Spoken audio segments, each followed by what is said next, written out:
म्हणजे आजकाल मी गमतीने म्हणतो की आधार कार्डच्या आधी लोकांचं इंस्टाग्राम अकाउंट असतं.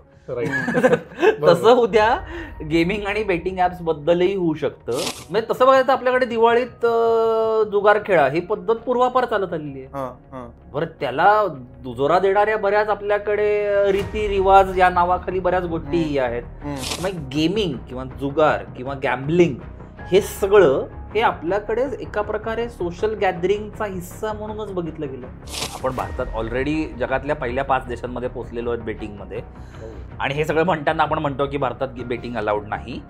ती गंमत निराळी. म्हणजे आधी काही काळापूर्वीपर्यंत जसं ते सोशल मीडियामुळे होतं ना की अरे माझ्या फोटोला लाईक्स कमी म्हणून येणारं डिप्रेशन, ते आता या बेटिंग ॲप्समुळे अजून एक पुढे गेलं की तू म्हणतो तू उत्तम क्रिकेट खेळतो तुला साधी टीमही करता येत नाही, हे आलेलं डिप्रेशन खूप जास्त आहे.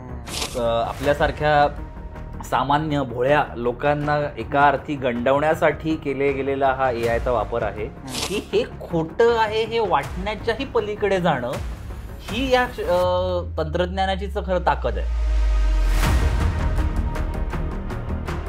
पण 22चं फायनान्शियल इयर जेव्हा संपलं त्यावेळी भारतातली बेटिंग इंडस्ट्री ही $57 बिलियन एवढी झालेली होती.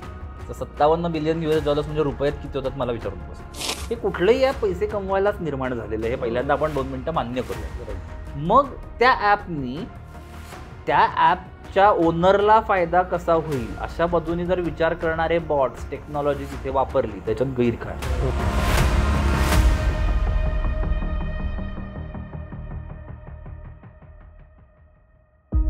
नमस्कार मित्रांनो, रिअल किस्सा या यूट्यूब चॅनलवर मी पलाश पुन्हा एकदा तुम्हा सगळ्यांचं स्वागत करतो. आणि आजचा एपिसोड सुरू करण्याआधी एक 2 छोटेसे व्हिडिओ आहेत ते तुम्ही एकदा बघा आणि मग आपण पुढे जाऊया. यह एप्लीकेशन एविएटर के साथ आपको करोड़पति बना देगी. प्रसिद्ध क्रिकेटर विराट कोहली ने इसे जांचने का फैसला किया और उन्हें इसका झटका लगा. सिर्फ 3 दिनों में उन्होंने 1000 रुपए से 81,000 रुपए कमा लिए. 2000% जीत पक्की है. एविएटर एक प्रकार का गेम है जिसे हम निवेश योग्य ऐप कह सकते हैं, या मैं निवेश योग्य गेम कह सकता हूं, जिसमें आप कम पैसे खर्च करके ज्यादा से ज्यादा कमाई कर सकते हैं.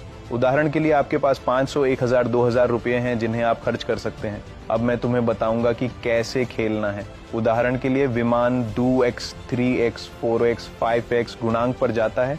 आपका पैसा स्वचालित रूप से इस गुणांक से गुणा हो जाएगा. जैसे आप 500 रुपये निवेश करते हैं और विमान 4x तक उड़ता है तो आपका पैसा अपने आप 2000 हो जाएगा.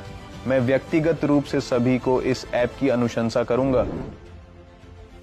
मेरी बेटी इस समय यह गेम खेल रही है जिसके बारे में हर कोई बात कर रहा है, एविएटर.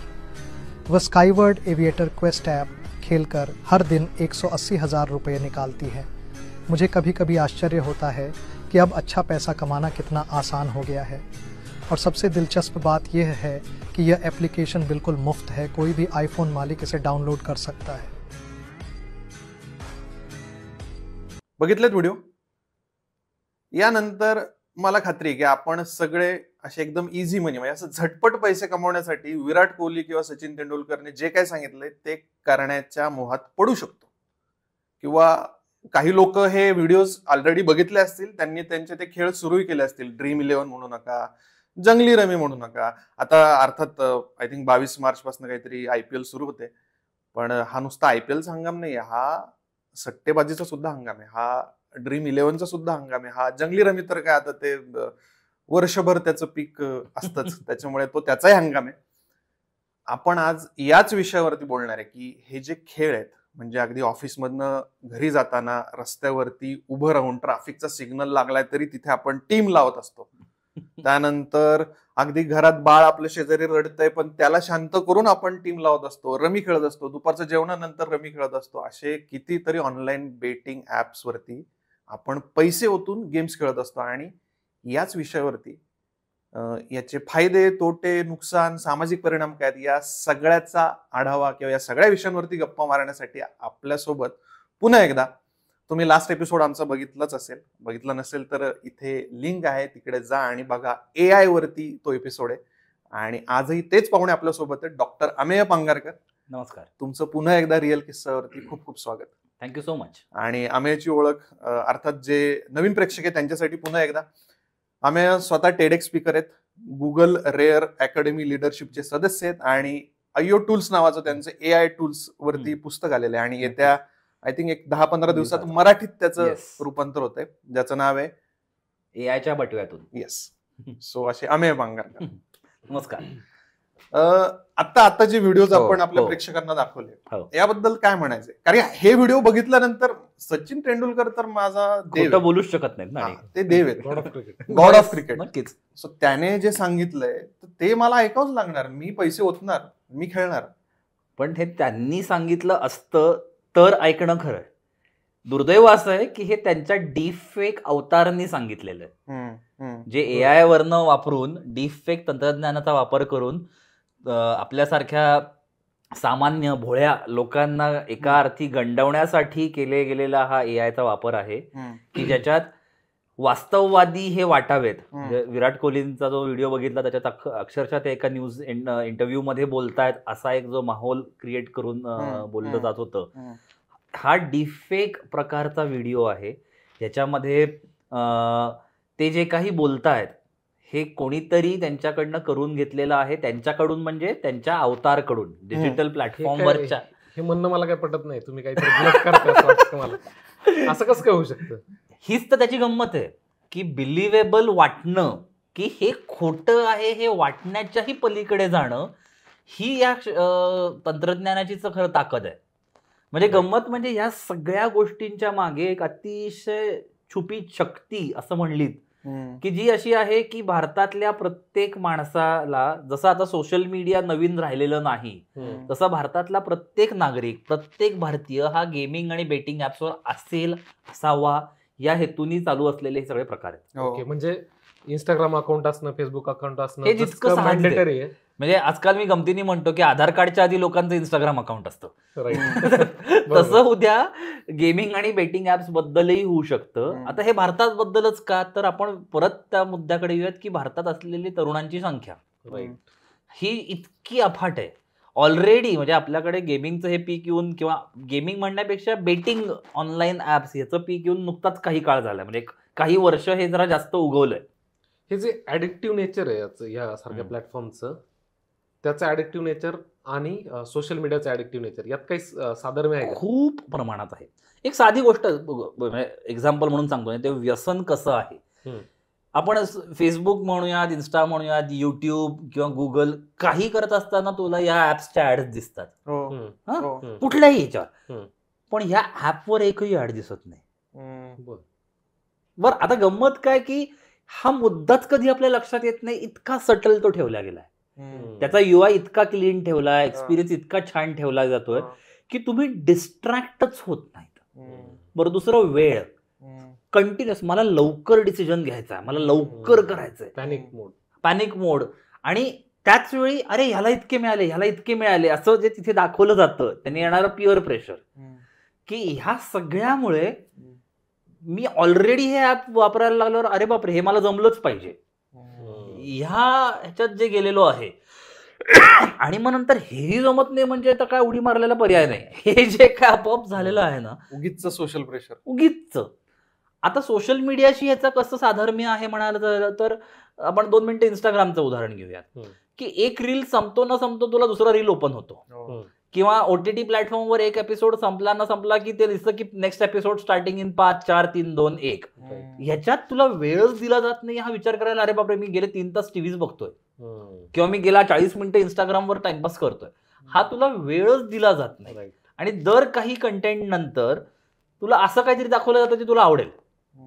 बरोबर, हीच गत इथे झाली आहे की ह्या ऍड्सच्या मार्फत म्हण, किंवा ह्या प्रत्येक म्हणजे रंग ह्याचे कसे असले पाहिजेत, तिथे काय शब्द वापरले गेले पाहिजेत, ह्याचा ऍक्च्युअली म्हणजे जे काही अॅनिमेशन असतं ना याच्यात, की तुम्ही जिंकल्यावर मग तुमच्या अंगावर तो सोनेरी मुकुट येणं, पैसे पडणं, हे सगळं जे काही आहे ना, यांनी असा प्रकारचं एक इल्युजन केलं जातं, ज्याला डोपामाइन परत सिक्रेट करणं म्हणूयात 2 मिनिटं, की तू म्हणजे राजाच त्याचाच.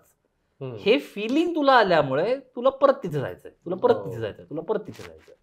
यात एक मुद्दा मला वाटतं आपण सगळ्यांनी लक्षात घेतला पाहिजे की सोशल मीडियाचं जसं ऍडिक्शन तू म्हटलं ना, किंवा इंस्टाग्रामचे रील्स स्क्रोल करत बसणं, हे तोटे या खेळांमध्ये आहेतच.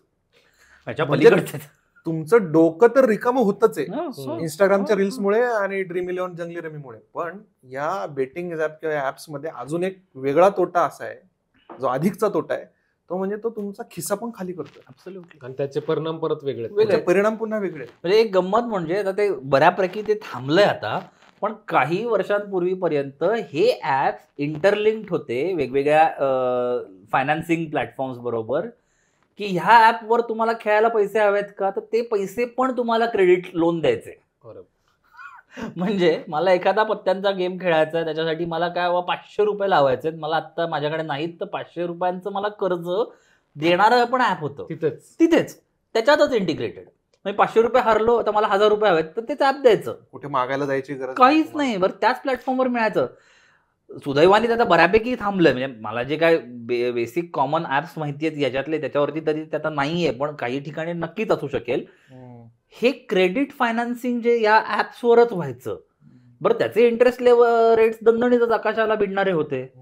आता हे त्यावेळी दाखवताना अशा पद्धतीने दाखवलं गेलं की तुला 500 रुपये आत्ता मिळतात, तू जिंकणारे 750, तू आत्ताच्या आत्ता लोन फेडू शकतोस, तुला थांबायची गरज नाही.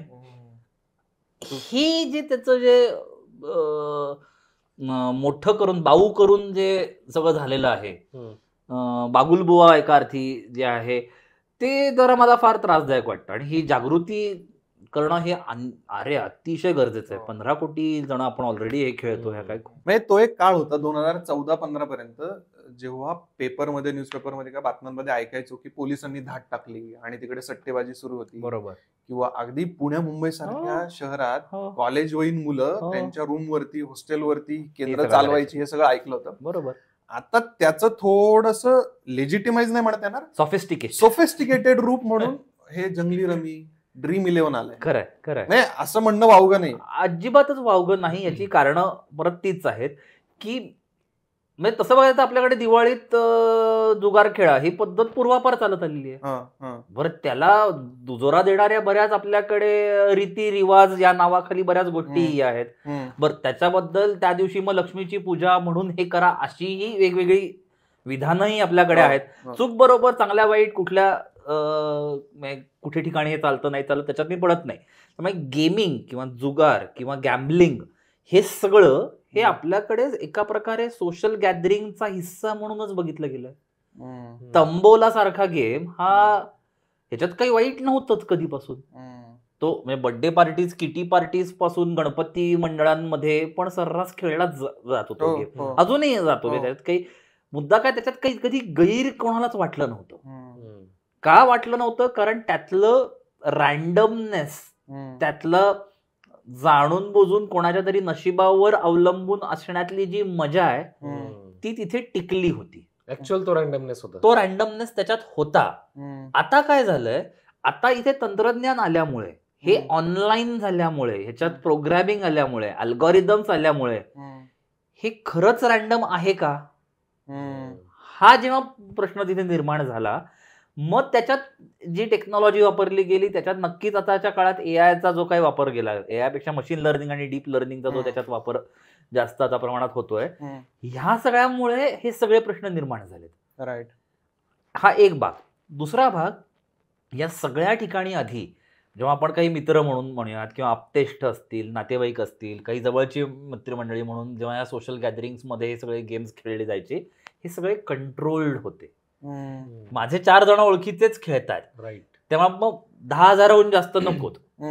किंवा त्या तंबोला सारखा गेम ज्याच्यात फार तर फार मला मिळणारी इस्त्री, त्याच्या पलीकडे काही नाही, ह्याचं लिमिट सेट होतं, आवाक्यात होते सगळे. राईट. आता काय झालंय, हे कोट्यांवधीमध्ये बोलली झालेली गणित आहेत की हे खेळा, आणि मग त्यामुळे जी स्वप्न विकली जात आहेत यामध्ये ती इतकी मोठी झाली की कुठलाही माणूस त्याच्या आधार म्हणजे त्याच्या मध्ये सहज ओढावला गेला, हे खूप सहज शक्य झालं. हे जे त्याचं उदात्तीकरण एका अर्थी जे होतंय, जे चुकीचं आहे म्हणण्यापेक्षा जे लोकांना गंडवण्याचा जो प्रकार चाललाय, इथे थोडासा जरा त्रास आहे. जी सावधगिरी जी बाळगायची ती इथे या बाजूला जास्त गरजेची. गंडवण्याचा प्रकार असं का म्हणताय तुम्ही? म्हणजे त्यात सिस्टमॅटिकली केलं जातंय का एकदम? हो, आता मी एक 2-3 आपण उदाहरणं घेऊयात. एक थोडासा परत भूतकाळ बघूयात. म्हणजे ह्या सगळ्या ज्या काही गोष्टी आहेत, या सगळ्या गोष्टींमध्ये मी परत तो जो रँडमनेस किंवा प्रोग्रॅमिंग हे सगळ्या गोष्टी कुठे आल्या, तर एक काही थोडंसं कदाचित मोठं उत्तर होईल. हे सगळे गेम्स जे काही सुरू झाले हे कसिनोच्या धर्तीवर सुरू झालेले. ओके. अच्छा. कसिनो बेसिकली लॅटिन शब्द कासा म्हणजे घर या वरनं आलेला हा शब्द. आता आपण थोडासा 19व्या शतकाच्या सुरुवातीच्या काळात जर बघितलं तर अमेरिकेत म्हणा किंवा युरोपमध्ये ह्या सगळा जेव्हा प्रकार सुरू झाला तेव्हा त्याला सलून्स म्हणलं जायचं. तर सलून्समध्ये काय असायचं की तुम्ही वेगवेगळी लोक तिथे या, खा प्या आणि या सगळ्या लोकांबरोबर संध्याकाळी दिवसभर थकल्यावर काहीतरी खेळा. आता काहीतरी खेळा म्हणजे मग पत्ते असू देत, वेगवेगळे गेम्स असू देत, हे सगळे खेळतातून मग या सगळ्यातला बांधून ठेवण्यासाठी याच्यात पैसे नावाची गोष्ट इंट्रोड्यूस झाली. आता गंमत बघ, आजही आपण म्हणतो की एखादं मोबाईल ऍप चांगलं कसं की त्याचा स्टिकीनेस किती आहे, त्या मोबाईल ऍप बरोबर तुम्ही किती काळ त्याच्याबरोबर राहता. तोच मुद्दा तेव्हापासून सुरू झाला. मग वेगवेगळ्या प्रकारचे कार्ड गेम्स असतील किंवा मशीन गेम्स असतील, हे सगळे सुरुवात झाली. या सगळ्यांमध्ये तेव्हापासूनच कायम हाऊस म्हणजे जे कोणी हे ऑर्गनाईज करतंय त्या हाऊसचा फायदा कसा होईल या पद्धतीनेच याची मांडणी केली जात होती. अच्छा. आपण एक साधा एक उदाहरण घेऊयात. एक रुलेट नावाचा एक गेम आहे, तुम्ही बघितलं असेल की असं ते गोल चक्र असतं, त्यात 1 ते 36 आकडे असतात आणि आपण एक गोटी टाकतो, ते फिरतं आणि ज्याच्यावरती गोटी थांबेल तो जिंकतो. तर त्या काळ्या आणि लाल रंगाच्या त्या स्क्वेअर्स असतात आणि मग असं म्हणलं जातं की तुम्ही काळ्यावर पैसे लावायचे का लालवर लावायचे, हा पहिला लेवल असते. मग तुम्ही त्याच्यावर जितके लावाल त्याच्यावर जर ते थांबलं तर तुम्ही जिंकाल. दुसरी लेवल असते की तुम्ही सांगितलेल्या नंबरवर थांबले तर जास्त. तर ते दुसरा भाग थोडासा मी नंतर बोलतो. पहिला जो गेम आहे की ज्याच्यात काळा का लाल, आता साध्या प्रमाणात तुम्हाला आता असं वाटत असेल की अच्छा म्हणजे मला 50% चान्सेस आहेत ना, 36 आहेत तर 18 हे आहेत, 18 ते आहेत, म्हणजे मला मी जरी म्हणलो लाल तरी 50% वेळा तर मी जिंकणार आहे. बरोबर. आता ह्याच्यातच गंमत होते जी बऱ्याच जणांना कळत नाही किंवा ती इतक्या साध्यापणात ती मिस केली जाते की त्या अख्ख्या बोर्डवर 2 हिरवे स्लॉट्स असतात जे 0 असतात. की त्या जर हिरव्यावर आलं तर कोणालाच पैसे मिळत नाहीत, सगळे पैसे त्या हाऊसला मिळतात. आता ही झाली प्रोबॅबिलिटी 50%, म्हणजे 36 पैकी 18 च्या ऐवजी 38 पैकी 18 म्हणजे 47% आलो. व्हाईल 38 पैकी 2 म्हणजे जवळपास 5 पूर्णांक कितीतरी टक्के ही हाऊस म्हणजे जो ऑर्गनायझर तो जिंकण्याची शक्यता आहे, त्यांचा बेनिफिट होण्याची राईट. आता साधं याला हाऊस म्हणजे हाऊस एज असं याला वापरला गेलेला टर्मिनॉलॉजी आहे. आता साधी गंमत बघूयात की समजा एका काळात $1 मिलियन समजा जर त्या अख्ख्या पूलवर खेळले गेले तर 5% सारासार प्रमाणात म्हणजे $50,000 हे सहज हाऊस कमावणार आहे यातनं. बरं, उरलेले जे काही आहेत पैसे, एक ते जे काय उरलेले म्हणजे काय 99,50,000 जे काय उरलेत पैसे, हे काय हाऊसच्या खिशातले जातात का? नाही, त्याच लोकांच्या खिशातले एका कोणातरी मिळणार आहेत किंवा काही गटातल्या लोकांना मिळणार आहेत. बरोबर. पण काहीही न करता 50,000 म्हणजे 5% पैसे हे हाऊस इथे सहज जिंकतंय. हाऊस एज नावाचा हा कन्सेप्ट या अशा गेम्स मध्ये जे तिथे खरंच तुमच्या समोर रॅन्डम घडतात, मेकॅनिकल किंवा ह्याच्यात घडतात, इथे हा हाऊस एज हा 5% 6% असतो. आपण थोडंसं पुढे जाऊयात. मशीन वाले जे स्लॉट्स म्हणजे आपण काहीतरी आर्केड गेम्स आपण खेळतो ना काही काही ठिकाणी जाऊन की ते बटन दाबा मग ते आकडे फिरतात, मग 7-7-7 म्हणजे इथे पारदर्शी थोडा तरी वाटतोय. पण पुढे हेच हाऊसेज 20% 40% पण जातं. आता ते जे आता नवीन जे बेटिंग ऍप्स बद्दल ज्याच्यात आपण आज बोलणार आहोत, इथे हे हाऊसेज जवळपास 60-65% पोचलेलं आहे. ती गंमत झाली की काहीही झालं तर तिथे 5%, कारण ते रॅन्डम तुमच्या समोर फिरलेलं मेकॅनिकल मशीन होतं. आता मी मशीन म्हणजे जे म्हणतोय की तुम्ही काहीतरी ते बटन दाबा मग ते चित्र वर खाली हलणार, मग ते 5 एकसारखे आले तर तुम्हाला काहीतरी असेच. आता वेगवेगळ्या क्रेडिट कार्डच्या ऍप्सवर पण हे आलेले आहेत, वेगवेगळ्या ऍप्स मध्ये पण आलेले आहेत. आता ह्याच्यात होतं काय की मागे काय चाललंय हे तुला मला दिसतच नाही. बरोबर. फक्त तुला मला असा आभास क्रिएट होतो की तो लिव्हर मी दाबतोय, ते बटन मी दाबतोय, म्हणजे मी कंट्रोल करतोय. पण मागे त्याचा अल्गोरिदम काय करतो आणि तो हाऊस एजला किती फायदा करून देतो हे तुला मला दिसतच नाही जिथे हे तंत्रज्ञान आहे. तंत्रज्ञान आल्यामुळे पारदर्शीपणा बऱ्यापैकी गायब झाला. फक्त आपल्याला आभासी पारदर्शीपणा, बरोबर, की आपल्याला असं वाटतं की मी कंट्रोल करतो, असं फील दिलं जातं. बरोबर. आता ह्याच्यातली सायकोलॉजी बद्दल आपण पुढे बोलूयात, पण मला मगाशी जे उत्तर आपलं चाललं होतं त्या डिस्कशन मध्ये आणताना हा मुद्दा म्हणायचा होता की ही सुरुवात जी झाली याचं पर्पजच होतं की हाऊस जे ऑर्गनाईज करतायत त्यांना फायदा कसा जास्तीत जास्त वाढत जाईल. आणि मग ते हाऊस एजचं प्रमाण जितकं वाढत चाललंय तो माझ्यासाठी त्रासदायक मुद्दा आहे. म्हणजे आपण आता हे कुठलेही बेटिंग ऍप्स ज्यांची आता तुम्ही नावं घेताय, ज्यांच्याबद्दल बोललं जातं की बाबा काय 1 कोटी 2 कोटी अशी बक्षीस आहेत, तर एक लक्षात घेऊयात की हे एका कुठल्या तरी व्यक्तीला मिळणार आहेत, बरोबर, एका युजरला मिळणार आहेत. तोही युजर खरा आहे खोटा आहे ह्याच्याबद्दल मी आता बोलत नाही, पण एखाद्या युजरला कोणातरी ते मिळणार आहेत. पण हे ऍप खेळणारी लाखोंनी लोक आहेत ना, त्या लाखोंनी लोकांपैकी आपण जरी धरलं की 10-15% लोकांना काहीतरी प्रॉफिटेबल मिळणार आहेत. तर प्रॉफिटेबल म्हणजे काय तोही मी थोड्या वेळाने मुद्दा तो सांगतोय का गणिताच्या रूपात. तर या बाकी प्रत्येक ठिकाणी एक उत्तम संज्ञा परत इंग्लिशमध्ये छान याच्यासाठी शब्द आहे की loss disguised as win. Loss disguised as win म्हणजे तुम्ही जिंकताय पण ऍक्च्युली तुमचा लॉसच झालाय. ओके, असं प्रमाण इतकं जास्त आहे की तुम्हाला असं वाटतं की याला मी जिंकलो. म्हणजे साधं एक परत उदाहरण घेऊयात की मी 200 रुपये लावत असेल या एखाद्या कशावर तरी आणि मला जिंकण्याची जी प्रोबॅबिलिटी आहे किंवा त्या एखाद्या पर्टिक्युलर गेम मध्ये मी जिंकू शकीन जास्तीत जास्त हे 300 म्हणजे 200 ते 300 होऊ शकतात. पण हरलं तर 200 चे 0 होणार आहेत. बरोबर. आता समजा तुम्ही 5 गेम्स खेळलात तर तुम्ही 1000 रुपये गेलेले आहेत. आता हे गेम्स अशा पद्धतीनेच डिसाईड केलेले आहेत अल्गोरिदम वाईज की तुम्ही 3 पेक्षा जास्त वेळा जिंकणारच नाहीत. मग तुम्ही जरी 3 वेळा जिंकलात, तुम्हाला वाटतं अरे 5 पैकी 3 वेळा जिंकलो ना मी, असलं भारी आहे मी, एवढा भारी आज माझं लक म्हणजे काय खरंच नाही. पण इव्हेंच्युअली तुम्हाला पैसे किती मिळालेत? 900 रुपये, 300 ते 900. पण तुम्ही घालवलेत किती? 1000 रुपये. नेट लॉस आहे माझा 100 रुपये. पण हे दिसतच नाही. बरं त्या 3 वेळी तुम्ही जेव्हा जिंकता हे बऱ्याचदा ह्यातले 2 वेळा तुम्ही सलग जिंकलेले असता, तेव्हा तुमचा जो डोपामाइन इतका क्रिएट झालेला असतो, हुरूप वाढलेला असतो ऍक्च्युली की अरे मला जमतंय ना, मग त्याच्यामुळे पुढचे 5 वेळा तुम्ही परत खेळता. नाही, आपण ही चर्चा मुळात यासाठी करतोय की आपल्याला सरळ सरळ गंडवलं जात आहे आणि ते कसं गंडवलं जाते का. आणि मगाशी जे बोललात ना तुम्ही की स्वप्न विकली जातात. जर सौरभ गांगुली म्हणत असेल की तुमच्या दारापुढे थार उभी राहणार आहे 4 दिवसात, किंवा शुभमन गिल म्हणत असेल किंवा मोठे मोठे सेलिब्रिटी, म्हणजे इमॅजिन करा जर ड्रीम 11 हे जर नाव आपल्या भारतीय क्रिकेटच्या जर्सीवरती येत असेल, त्याच्यातही ड्रीम आहे बाय द वे, तर जर्सीवरती येत असेल तर किती मोठ्या प्रमाणात पैसा या इंडस्ट्रीत आहे असेल.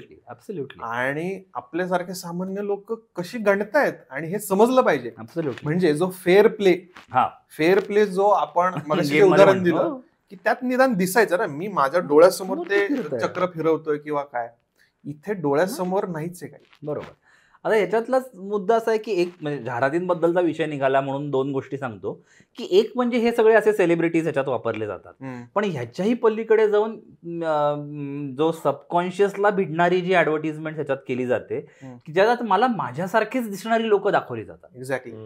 की माझ्यासारख्याच घरांमध्ये राहणारे लोक किंवा कदाचित माझ्यापेक्षा निम्न मध्यमवर्गीय मधले किंवा ग्रामीण भागातले लोक, आणि ते एकदम म्हणतात की अरे मी काल बुलेट घेतली, मी काहीतरी मुलीचं लग्न केलं, मी अजून 10 गोष्टी केल्या, जे सामान्यातल्या तुमच्या माझ्या ज्या समस्या आहेत त्या समस्या देखील ह्याच्यावरनं कशा दूर केल्या गेल्या. आणि त्याच्यासाठी न माहिती असलेले अतिशय सामान्य चेहरे असलेले, ज्यांचा अभिनयही वाईट असेल अशी लोक का घेतली जातात? कारण त्यातला तो खरेपणा टिकवायला. मी मगाशी उदाहरण जे सांगत होतो की बिलिव्हेबिलिटी यातली जी आहे ती अशा पद्धतीने पण हिट केली जाते. आता जेव्हा मला दिसतं की अरे माझ्यासारखीच व्यक्ती हे सांगते, म्हणजे काही वर्ग प्रमाणात हा वर्ग आहे की जो हे सेलिब्रिटीज म्हणतात म्हणून याच्या आधारी जाणारा, पण काही जे लोक आहेत बाकीची बरीचशी ती यामुळे याच्या आहारी जात आहेत की अरे त्याला मिळालं तर मला का नाही. आता दुसरा जर यातली गंमत बघितली, मी मगाशी जे उदाहरण दिलं की भारतात ऑलरेडी 15 कोटीहून जास्त ऍप म्हणजे गेमिंग युजर्स झालेले आहेत याच्यातले बेटिंग मधले.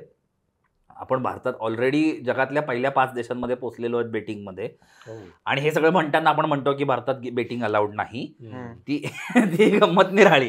पण दुसरं जे दुर्दैव म्हणून माझ्या जे वाटते, म्हणजे मला पुन्हा या सगळ्या बाबतली म्हणजे आता तुम्ही जो हा व्हिडिओ करता याच्यातलं मला खरंच कौतुकास्पद गोष्ट अशी वाटते की ह्याची जनजागृती होणं का गरजेचं आहे, कारण ह्याच्या आहारी जाणाऱ्या जर आपण कोण लोक आहेत तसे 3 जण जर 3 डेमोग्राफिक्स जर बघितले तर सगळ्यात मोठा डेमोग्राफिक्स आहे ग्रामीण भागातली लोक, दुसरा डेमोग्राफिक्स आहेत की महिला, आणि तिसरा जो सगळ्यात जास्त त्रासदायक आहे की 18 ते 24 वयोगटातली मुलं.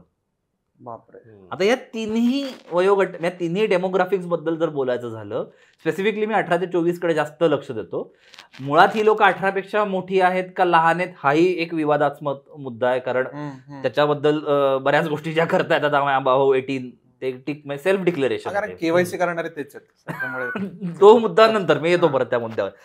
पण ह्या लोकांकडे जर बऱ्याचशा बघितलं तर या लोकांकडे स्वतःचे पैसे नसणारे किंवा स्वतःचे कमी पैसे असणारी ही लोक आहेत, ती जास्त आहारी गेली, ती ह्याच्या आहारी जास्त गेल्यामुळे मग ही लोक कुठून पैसे आणतात तिथे खेळायला? मग ते घरातल्यांकडनं असतील, मित्रांकडनं असेल, बऱ्याच बाकीच्या काही लोकांकडनं असतील, आप्तेष्टांकडनं असतील, ही घेऊन इथे खेळली जातात. मग मी हरलो तर हरल्याची रिकव्हरी करायला परत खेळा, किंवा मी जर जिंकलो तर हव्यासापोटी अजून खेळा. हे जे ह्याच्यात तुमच्या मनात ते जे बिंबवलं जातंय, तुम्हाला एका अर्थी व्यसनाधीन करण्याचा जो प्रयत्न आहे, तो मला इथे खूप जास्त घातक वाटतो. मी एक न्यूज पण वाचली मागच्या वर्षी, आपल्या इकडचाच कुठला तरी मुलगा होता, त्याने जवळपास 13 ते 14 लाख रुपयांचं कर्ज घेतलं होतं खेळण्यासाठी. बरोबर. मी आत्महत्याही पण बऱ्याच झाल्या त्याच्यामुळे, म्हणजे बऱ्याच, आणि परत त्या झालेल्या मी ज्या 17-18 केसेस याच्याबद्दलच्या वाचल्या गेल्या काही दिवसात, या सगळ्या जण ही परत 18 ते 24 वयोगटातली, आणि तिथे हा लॉस झाला म्हणून नाही, अरे तुला रमी पण खेळता येत नाही, ह्या सोशल डिप्रेशनमुळे झालेले गोष्टी जी आहेत. म्हणजे आधी काही काळापूर्वीपर्यंत जसं ते सोशल मीडियामुळे होतं ना की अरे माझ्या फोटोला लाईक्स कमी म्हणून येणारं डिप्रेशन, ते आता या बेटिंग ऍप्समुळे अजून एक पुढे गेलं की तू म्हणतो उत्तम क्रिकेट खेळतो, तुला साधी टीमही करता येत नाही, हे आलेलं डिप्रेशन खूप जास्त आहे. मी अनेक जण जी उत्तम क्रिकेट खेळतात वेगवेगळ्या पातळीवर, म्हणजे राष्ट्रीय पातळीवर खेळणारी लोक असतील, जिल्हास्तरीयला खेळणारी असतील, ही लोक पण या डिप्रेशनमध्ये गेलेली पण ऐकलेली आहेत.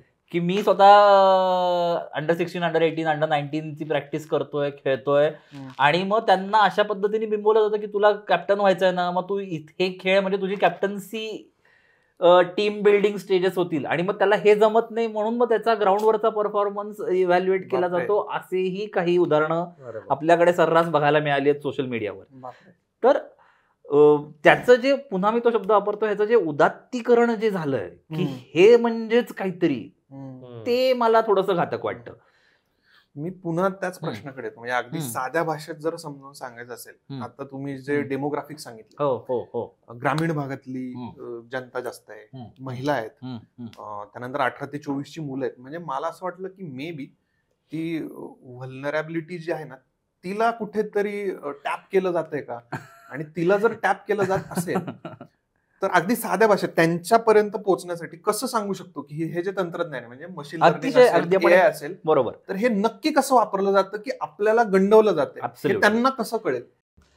आता समजा 1-2 मिनिटं धरूयात की अजिंक्य हा एखादा ऍप असं खेळायला लागला, माझी इच्छा आहे की तू करू नयेस, पण समजा असं धरूयात की अजिंक्य यातला एखादा ऍप खेळायला लागला, तर पहिले 2-3 डाव जे तो खेळतो त्याच्यावरनं आता प्रेडिक्टिव्ह अनालिसिस AI वरनं कस्टमर लाईफ टाईम व्हॅल्यू, म्हणजे ह्या कस्टमरकडनं माझ्या ऍपला मला किती कमाई होऊ शकते ह्याची शक्यता वर्तवली जाते पहिल्या 2-3 गेम्स मध्ये. म्हणजे त्याच्यावर काय होतं की तू किती इंटरेस्टने खेळतोयस, तू किती फास्ट खेळतोयस, तू ते ऍप किती वेळा ओपन करतोयस, तुझी इच्छा किती आहे, हे असे अनेक सिग्नल्सचा अभ्यास करून किती पोटेन्शियल आहे अजिंक्यचं हे बघितलं जातं. 1-2 मिनिटं साधं उदाहरण घेऊयात, परत आकड्याच्या भाषेत बोलायचं झालं की समजा अजिंक्यनी तासाभरात किंवा एका दिवसात ते ऍप 5 वेळा ओपन केलं असेल, तर सरासरी तो किती पैसे त्यांनी टाकलेत, 2 मिनिटं धरा की त्यांनी 500 रुपये दिवसभरात तो खेळलाय,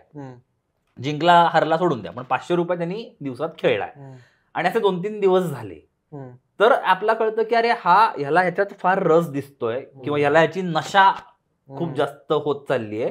तर पुढच्या काही काळात हा अजून 5चा 6, 7, 10, 12 हे वाढू शकतं. प्रेडिक्ट केलं जातं. मग असं होऊ शकतं की साधारण ह्या तो ज्या काय पद्धतीचे स्पेंड्स करतोय, बरं अर्थात त्यांनी फेसबुक किंवा गुगल वापरून साइन अप केलेलं असतं, त्यामुळे त्याचा बाकीचा युजर पर्सोना मला कळलेला आहे. त्यांनी युपीआय ऍप मला इंटिग्रेट केलेलं असतं, त्यामुळे त्याचे बाकीचे सिग्नल्स मला आलेले आहेत. मागच्या व्हिडिओत आपण जे बोललो डेटा पॉइंट्स आलेले आहेत. एक्झॅक्टली. त्यामुळे आता हे ऍप प्रेडिक्ट करतं की अजिंक्यकडनं साधारण हा महिनाभर ह्याचा इंटरेस्ट लेवल टिकू शकतो. मग दिवसाला जर 500 रुपये तर 30 दिवस जर खेळला तर साधारण 30 × 500 15 म्हणजे साधारण 1.5 लाख रुपये हा ह्याच्यावरती खर्च करू शकतो. तर आता हे पैसे कसे वाढवावेत, मग त्याला पहिल्या काही गेम्स किती सोपे किंवा अवघड द्यावेत जेणेकरून त्याचा इंटरेस्ट लेवल कसा वाढत राहील, ही गंमत आहे. आणि ह्या गमतीमध्ये या सगळ्या गोष्टी अडकलेल्या आहेत. 1.5 लाख नाही, 15,000 मग कशी मी म्हटलं ते 30 × 500 15,000 रुपये त्याचे जर मला दिसतात, तर मी त्याला पहिले 2-3 दिवस असा आभास क्रिएट करतो की मित्रा तू 500 रुपये टाकतोस, तुला 750 रुपये मिळतात. तो दुसऱ्या दिवशी 750 रुपये टाकतो, त्याला 1000 मिळतात. हे वाढत जातं. आणि मग नंतर by the time the app tries की ह्याची कस्टमर लाईफ टाईम व्हॅल्यू कशी मॅक्सिमाइज होईल, जेणेकरून ऍपचा फायदा होईल. सो ह्या अशा अनेक गोष्टींचा वापर करून, जसं तू म्हणलास असं की लोकांना जर आपल्याला समजायचं असेल की कुठे त्यांना गंडवलं जातं, तर अशा या गोष्टींमध्ये गंडवलं जाण्याचे प्रमाण खूप जास्त. आणि या प्रत्येक ठिकाणी एआयचा दुरुपयोग केला गेल्याचे आपल्याला सहज उघडकीस येतं. मला यात अजून एक ऍड करायचं, म्हणजे पुढे जाऊन तंत्रज्ञान ऍक्च्युअल कसं गंडवतं याचं उदाहरण काय सांगतंय. म्हणजे काय की मला दिसतायत ना की 10 लोक त्या चक्राभोवती उभी आहेत, म्हणजे आम्ही 10च लोक खेळतोय. आता पण जेव्हा मी ड्रीम 11, जंगली रमी, त्यांनी आता जाहिरात सुरू केली आहे की खरी लोक खेळतात, तुम्ही सगळी खरी लोक आहोत आणि खरी लोक मध्ये जाऊन जाहिरात करतात. तुम्ही जर मागाशी म्हटलं बिलेबल वाटेल असेल लोकांना घेऊन. एक्झॅक्टली. तर अशा वेळेस मी कसा विश्वास ठेवायचा की 10,000 लोकांनी त्या 5 कोटीच्या बक्षिसासाठी 11 लोकांची टीम लावून 2 तास दिली आहेत त्यांना, तर ती लोक 10,000 किंवा काय जी लोक आहेत त्यातली खरी किती लोक आहेत. एकतर हा लाखांमधला आकडा आहे, इतका कमी नक्कीच नाहीये. त्यामुळे तो फरक तिथे खूप महत्वाचा आहे. आता गंमत बघूयात. ह्याच्यात एक लक्षात घेऊयात की याच्यात पर्सनलायझेशन नावाचा जो एआयचा खूप मोठं फीचर आहे ते इथे खूप वापरलं जातं. म्हणजे असं समजा पलाश तू आहेस की मला दिसतं फेसबुकवर की तू विराट कोहलीचा खूप फॅन आहेस, तू रॉयल चॅलेंज बँगलोरचं पेज फॉलो करतोस आणि अजून बाकी बरेच सिग्नल्स मला दिसतात. आणि मला जेव्हा दिसतं की आज आरसीबीची टीम आहे, ची मॅच आहे, तर तुला तो प्लेयर शोधायला कदाचित तुझ्या विशलिस्टमध्ये ते ऍपच सजेस्ट करतं की तुला हा घ्यायचा आहे का. आता होतं काय की ऐला माझं काम सोपं झालं, मला 2 मिनिटं भारी वाटतं की अरे माझ्यासाठी कोणीतरी विचार करतं यार, माझी ॲफिनिटी त्या प्रॉडक्ट बद्दलची ऍप बद्दलची खूपच चांगली होते, वाढते की माझ्यासाठी माझा कोणीतरी विचार करून मला काहीतरी देतं, आयुष्य किती सुकर केलंय. बरोबर. आणि म्हणून मी त्याच्याबद्दल वापरत जातो. त्याच वेळी हे ऍप असंही सजेस्ट करतं की तुला हाही हवाय का सजेशन्स मध्ये. आता हे कसे येतात, परत ह्याच्यात पर्सनलायझेशन आहे. आता दुसरी बाजू ह्याच्यातली अशी आहे की ह्याच्यात अनेक प्रमाणात बॉट्सचा वापर सर्रास केला जातो. म्हणजे एखादं आपण शेअर मार्केटचं पुन्हा उदाहरण घेतो मी, कारण कळायला सोपं जाईल की एकच शेअर जर खूप लोकांनी घेतला तर आपोआप त्या शेअरची प्राइस वाढते. इथे मॅचेस मध्येही असंच होत आहे की एखादा प्लेयर खरंच तो मॅचच्या आधी लोक घेतायत का बॉट्स घेतोय, आणि त्यामुळे त्या एका प्लेअरची आभासी व्हॅल्यू जी वाढली जाते त्या दिवसाच्या सिलेक्शनसाठी ही खूप जास्त होते. त्याची बेस प्राइस पेक्षा तो त्या दिवशी इतका जास्त वर ती गेलेली असते बाय द टाइम प्राइस. आता इथे परत वेळ हा मुद्दा खूप महत्वाचा येतो. समजा मॅच जर 7ला सुरू होणार असेल तर तुम्हाला 7च्या ती टीम लॉक करायची असते, तर दिवसभरात समजा बॉट्सनी ऑलरेडी हे सगळं फ्लट करून ठेवलं असेल आणि तुम्ही जेव्हा सध्या 6:30 ते 7 हा जो अर्धा तास आहे जेव्हा सगळ्यात जास्त युजर्स असणार आहेत, तेव्हा त्या प्लेअरची व्हॅल्यू ऑलरेडीच जर झालेली असेल तर आभासी वेळी तुला त्यावेळी व्हर्च्युअली 2 मिनिटं असं वाटणार आहे की अरे आज तर हा खेळणारच खेळणार. ही परत टेक्नॉलॉजी आहे. रमी किंवा पत्त्यांच्या ह्याच्यातलं एक उदाहरण द्यायचं झालं तर तुम्ही कमी अमाऊंट जर लावली खेळताना तर तुमचं चान्सेस ऑफ विनिंग खूप जास्त हे आपल्यापैकी बऱ्याच जणांना अनुभवलेलं असेल की तुम्ही जर कमी पैसे लावून खेळत असाल तर चान्सेस किंवा तुम्ही जिंकलात अशी उदाहरणं खूप आहेत. पण जेव्हा तुम्ही जास्त पैसे लावताय तर तुम्हाला तसं अनुभवला येतं बऱ्याच जणांना की आईला मला पत्ते खूप वाईट आले. आता हे खरंच रॅन्डम आहे का, हा मुद्दा इथे की त्या पर्पज सरळ साधं मी त्याच्यात अजिबात कुठेही रोझी रोमॅन्टिक पिक्चर्स क्रिएट करत नाही. हे कुठलंही ऍप पैसे कमवायलाच निर्माण झालेलं आहे. हे पहिल्यांदा आपण 2 मिनिटं मान्य करूया. मग त्या ऍपनी त्या ऍपच्या ओनरला फायदा कसा होईल अशा पद्धतीने जर विचार करणारे बॉट्स टेक्नॉलॉजी तिथे वापरली त्याच्यात गैर काय. आपण ओळखून घ्यायचं. रेगी नावाचं एक बॉट आहे, गॅमबॉट नावाचं एक बॉट्स आहेत की जे हेच करतात. चॅट जीपीटी आपण कसं वापरतो तसं एक ऑड्स जीपीटी नावाचं एक प्रकार आलेला आहे की जे हेच करतं की कुठल्याही ऑप्शन मध्ये प्लेअर बेस्ड ऑप्शन, मी पत्त्यांचं म्हणत नाही की असे जे काय तुमची क्रिकेटची टीम बनवा, कुठे फुटबॉलचे आहेत, काही ठिकाणी NBA म्हणजे बास्केटबॉलचे असं वेगळ्या ठिकाणी तुमची टीम बनवा. अशासाठीचे कुठल्या प्लेअरचा प्रेडिक्शन्सचे अनालाइज करणारे ट्रेंड्स सेटर्स पण इथे बनलेले आहेत. सो ते वापरूनही गोष्टी होत आहेत. बरं, आता दुसरा मुद्दा जो आलाय की हे सगळे प्लेयर्स खरे आहेत, तुम्ही खऱ्या लोकांबरोबर खेळताय. आता हे तपासणारी जनता पण यांचीच आहे. मग ह्यावेळी जर मी एखादी कंपनी जर खूप प्रमाणात मोठ्या प्रमाणात बॉट्सचा वापर करत असेल, आता एक गंमत बघ की जर यांना सांगावं लागत असेल की आमच्याकडे खरे प्लेयर्स आहेत एक्झॅक्टली तर हीच गंमत आहे ना. म्हणजे जर तुमच्याकडे खरेच लोक असतील तर हे सांगायची वेळच आली नसती. सो अशा या सगळ्या मोठ्या प्रमाणात हा इथे वापर आणि प्रकार म्हणजे परत तो शब्द येतो की किती प्रमाणात गंडवलं जात आहे. तर ही अशी गोष्ट आहेतच. हे जे आपण डेमोग्राफिक्स मगाशी डिस्कस केले म्हणजे ग्रामीण भागातले तरुण, अल्पवयीन तरुण, महिला, ही साधारणपणे आपण जर साधारण एक अंदाज लावला तर साधारण हातावर पोट असणारी मंडळी बहुतेक, किंवा कमी कमाई असलेली किंवा कमाईच नसलेली. तर यांना गंडवणारी ही जी इंडस्ट्री आहे ती भारतात किती मोठी होत चालली किंवा त्याचं साईज काय आता सध्या. दुसरी गोष्ट त्याला जोडून एक प्रश्न विचारायचा मला, ही जर इंडस्ट्री इतकी मोठी असेल तर ते ऍक्च्युअल ज्या चॅम्पियनशिप्स होतात, ज्या टुर्नामेंट्स होतात IPL साठी, तर त्यांना इन्फ्लुएन्स करत नसेल असं आपण खात्रीशीरपणे म्हणू शकतो का? पहिल्याचं उत्तर तुला देतो, म्हणजे कदाचित दुसऱ्याची उत्तर द्यावी लागणार नाही असं मला वाटतंय की 2022च्या अंती, 23चा आकडा अजून म्हणजे फायनान्शियल इयर आपलं संपायचं त्यामुळे त्याचा अजून कळायचं आहे, पण 22चं फायनान्शियल इयर जेव्हा संपलं त्यावेळी भारतातली बेटिंग इंडस्ट्री ही $57 बिलियन एवढी झालेली होती. तर $57 बिलियन म्हणजे रुपयात किती होतात मला विचारू नकोस, फार अवघड आकडा होईल.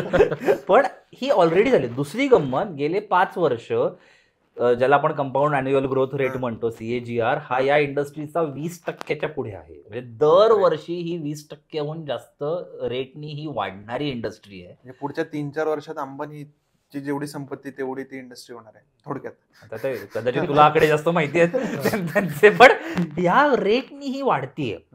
आता त्यामुळे कदाचित हे बाकीचे ऍक्च्युअल, मला ही शक्यता सहज दिसती आहे की उद्या कदाचित एखाद्या प्रीमियर लीग पेक्षा बेटिंग ऍप्सची चलती उलाढाल ही जास्त आहे का?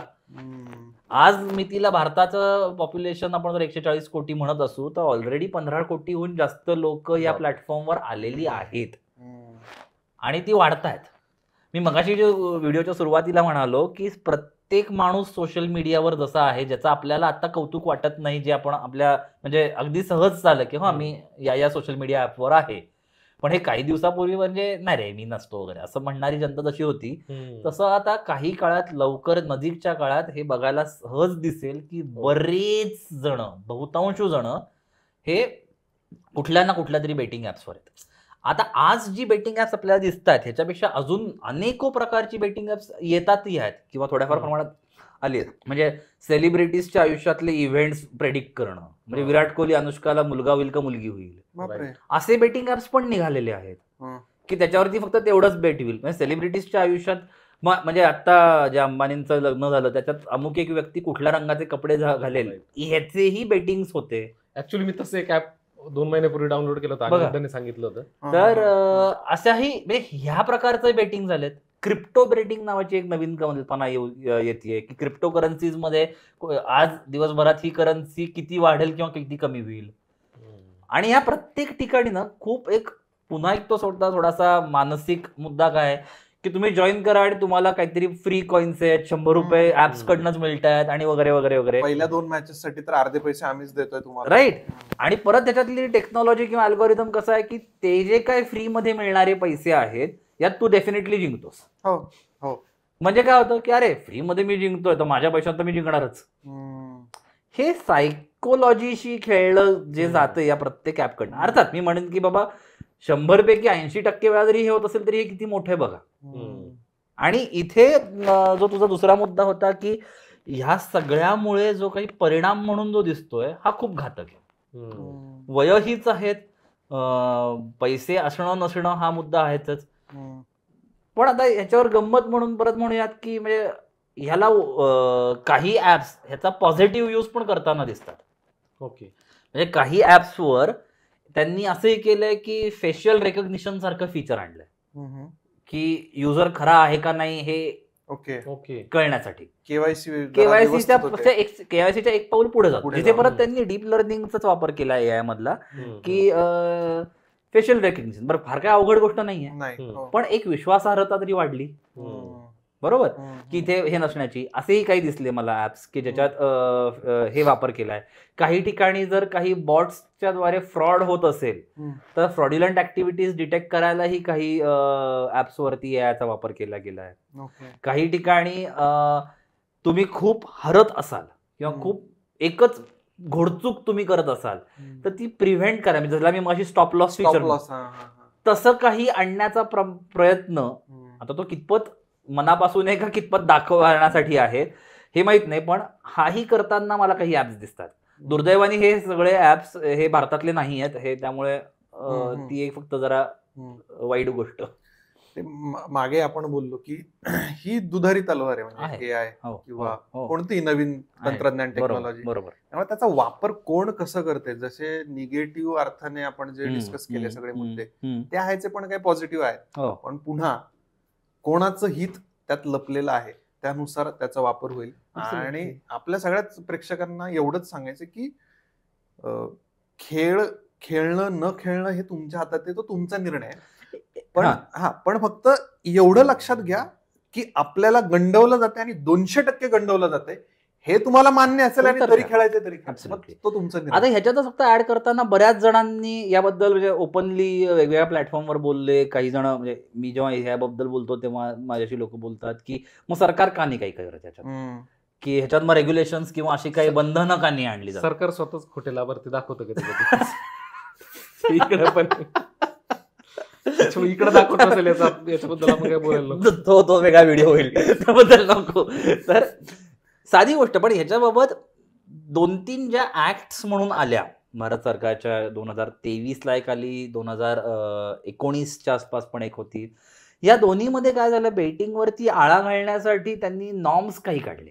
त्यातला पहिला नॉर्म होता की SRB व्हेरीफाईड म्हणजे सेल्फ रेग्युलेटरी बॉडीजनी व्हेरीफाय केलेलं. पण ते एका अर्थी ते मला म्हणजे सेल्फ अटेस्टेशन करण्यासारखं की मीच मला सांगणं की माझं असं असं आहे. म्हणजे त्याचा खरंच कितपत फायदा आहे तोटा आहे हा नंतरचा भाग, पण ॲटलिस्ट सुरुवात तरी झाली. दुसरा त्यांनी एक प्रयत्न केला आहे की प्रत्येक ह्या अशा ॲप्सकडे chief compliance officer, nodal officer अशी टीम पाहिजे आणि या लोकांनी दर महिन्याला एक रिपोर्ट दिला पाहिजे की या महिन्यात काय कंप्लेंट्स आल्या, त्याचा तुम्ही किती केला वगैरे वगैरे वगैरे. आता यातली ही गोष्ट लक्षात घेऊयात की मी कुठेतरी हरलो, ही गोष्ट मी मान्य करून खरंच याच्याबद्दल कंप्लेंट करीन असा प्रमाणातले लोक किती आहेत. का याला माझे पैसे गेले आणि म्हणून मी डिप्रेशन झालो आणि मग नकोच त्याच्याबद्दल काही बोलायला आणि मग मीच माझं सगळं जमवतो, हा जो वर्ग जास्त आहे. मग तिथे त्या ह्याचा खरंच फायदा होतोय का, असेही भाग आहेत. त्यामुळे प्रयत्न केले गेले नाहीत का तर आहे. म्हणजे जसं डीप फेकचं मी मागच्या वेळेत पण बोललो होतो की डीप फेक वरती आता तुम्हाला कंपल्सरी वॉटरमार्क टाकावा लागेल असे काही निर्बंध आलेले आहेत.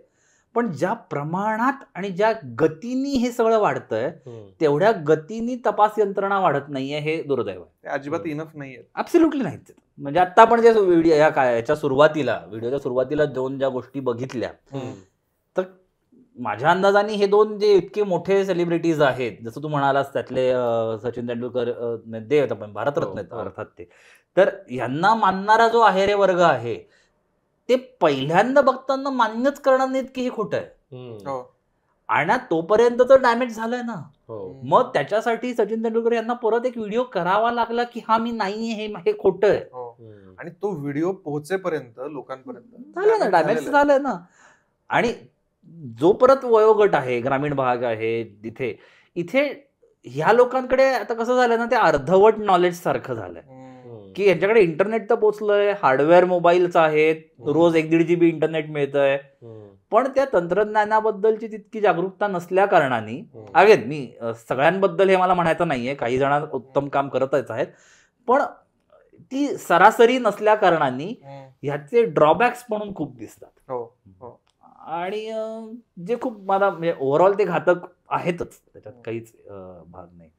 येस, आजच्या चर्चेतनं आपल्याला मुळात हेच मांडायचं होतं की बाबांनो, तुम्ही खेळताय, तुमच्या जबाबदारीवरती खेळा. हे तर जाहिरातींमध्ये येतच की play on your on risk वगैरे छोटं असतं ना, पण ही रिस्क नक्की कशाची आहे आणि आपण काय खेळतोय हे समजून देण्यासाठी आज आपण ही चर्चा केली. मला एक शेवटाला म्हणजे कन्क्लूड करताना मला असं वाटतं येईल की प्रत्येकाने जर हा विचार केला की मला रिस्क टू रिवॉर्ड हा जर भाग बघितला की मी किती रिस्क घेतो आणि त्यातनं मला काय रिवॉर्ड मिळणार आहे, तर तुम्हाला जाणवेल की तो रिवॉर्ड त्या रिस्क पेक्षा फार छोटा आहे. अर्थात खेळणारे तुम्ही आहात, पैसे तुमचे आहेत, त्यामुळे डिसिजन हा अर्थात तुमचा आहे. म्हणायचं एवढंच आहे की सावधगिरी बाळगा, याच्यात होणारे परिणाम, दुष्परिणाम, याच्यात काय काय होतं याच्याबद्दलची माहिती तुमच्याकडे परिपूर्ण ठेवा.